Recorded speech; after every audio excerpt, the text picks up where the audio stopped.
মায়াবী চেহারা দেখে উমর হয়ে যায় নবীর দিবানা।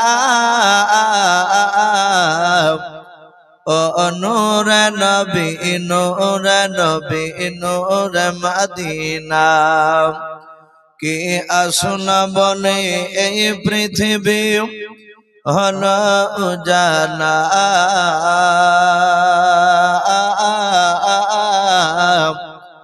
কে গাইল এসে সামের গারো শূন্য কাফেলা। সহ্য মাটি এই যে একটা গ্রাম, এইরকম মিয়ানমার, যেটা মায়ানমার বলি আমরা, ওখানে প্রায় 200-র উপরে বাবজি গ্রাম। যেমন আপনাদের বাবলাবোনা, সীতানগর, পাশে গোয়াস, এদিকে কাশিমনগর, এইরকম বাবজি আপনার গ্রাম 200-র উপরে গ্রাম মুসলমানকে দুনিয়ার বুক থেকে বাবজি শেষ করে দিয়েছে। তাদেরকে কেউ বাবজি ইহুদি কুত্তার বাচ্চারা, তারা কেউ বাবজি আপনার তাজা হত্যা করেছে, আবার কেউ জীবন্ত আগুন দিয়ে বাবজি পুড়ে মুসলিমদেরকে শেষ করে দিয়েছে। ওখানে বাবজি একটা মানুষকে ছাড় দেয়নি যে ভাই তুমি হানাফি, তোমাকে মারবো না, তুমি ফারাজি, তোমাকে মারবো, কিংবা তুমি ফারাজি, তোমাকে মারবো না, হানাফি তাই মারবো। তুমি বেরেলি, তোমাকে ছেড়ে দিচ্ছি, মারবো না, দেইবন্দি হলে মারবো, কিংবা দেইবন্দি বলে ছেড়ে দিচ্ছি, বেরিলি হলে মারবো। কে বলতে পারবে? একটা মানুষকে ছাড়ে নাই।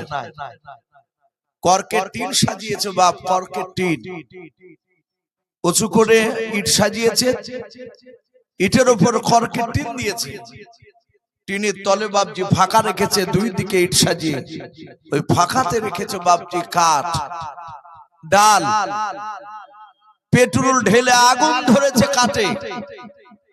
3 বছরে, 4 বছরে, 1.5 বছরে আমার মা বোনদের কোল থেকে দুধ খাওয়া বাচ্চাকে টেনে নিয়ে এসে কর্কের টিনে বাবজি ফেলে রেখেছে ওপরে, তলে আগুন দিয়েছে, কর্কের টিন লাল হয়ে বাচ্চা ছেলেদের চামড়াগুলো বাবজি গলে গলে। কোন বাচ্চা আল্লাহ বলেছে, কোন বাচ্চা আল্লাহ বলতে পারেনি, কথাই বেরোয়নি। তা কে মা বলে ডেকেছে, কে টিয়া বলে ডেকেছে। তাদেরকে দুনিয়ার বুক থেকে বাবজি, অপরাধ কি? ওরা তো কোনো অন্যায় করেনি, ওরা তো নিষ্পাপ মাসুম বাচ্চাও। অপরাধ একটাই, মুসলিম ঘরে জন্ম নেওয়া। এই জন্য বাবজি খুব ঝামেলা হয়েছে। আর দলাদলির দিকে বাবজি যাব না, যে যা করছে করুক। আমরা এক প্ল্যাটফর্মে আসি, আমরা এক জায়গায় আসি। আজ সারা পৃথিবীর মানুষ যদি এক প্ল্যাটফর্মে হয়ে যায়, এখনো বাতিলের শক্তি মুসলমানের পায়ের তলে এসে মাথা ঠুকতে বাধ্য হবে। কিন্তু বাবজি আমাদের ঐক্য নাই, একতা নেই। তাই ভাই, এলাকায় বিতর্কমূলক বক্তা যে আসুক না কেন, কথাগুলো কেন বলছি, এ দেখেন সব মিডিয়া হচ্ছে, আপনার এই যে সব ইউটিউব হচ্ছে, হাজার হাজার লাখ লাখ মানুষ বাবজি দেখছে। এই লাইভ শুরু হয়ে গিয়েছে, ওদেরকে খোঁজ রাখেন এখনই মনে হয়, না হলো কয়েক হাজার মানুষ বাবজি শুরু হয়ে গেছে দেখতে। সকলের কানে বাবজি আওয়াজটা পৌঁছায়। আজ কেন আমরা বাবজি আলেম আলেমে যাব, কেন সালাম দেওয়া দিয়ে হবে না?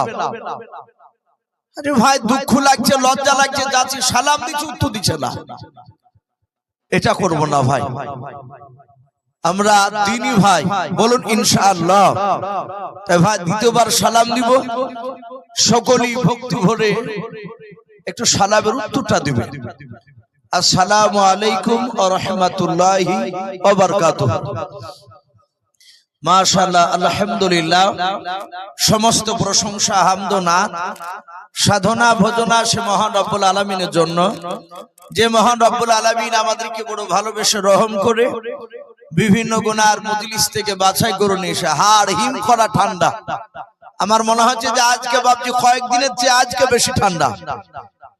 বিভিন্ন কাজ থেকে ফারিক করে নিয়ে এসে মহান রব্বুল আলামিন তার দ্বীনি মজলিসে নিয়ে এসে বসার আমাদেরকে সুযোগ করেছেন, বসতে পেরেছি। তাই মহান রব্বুল আলামিনের দরবারে শুকরিয়া স্বরূপ আদায় করে বলুন আলহামদুলিল্লাহ।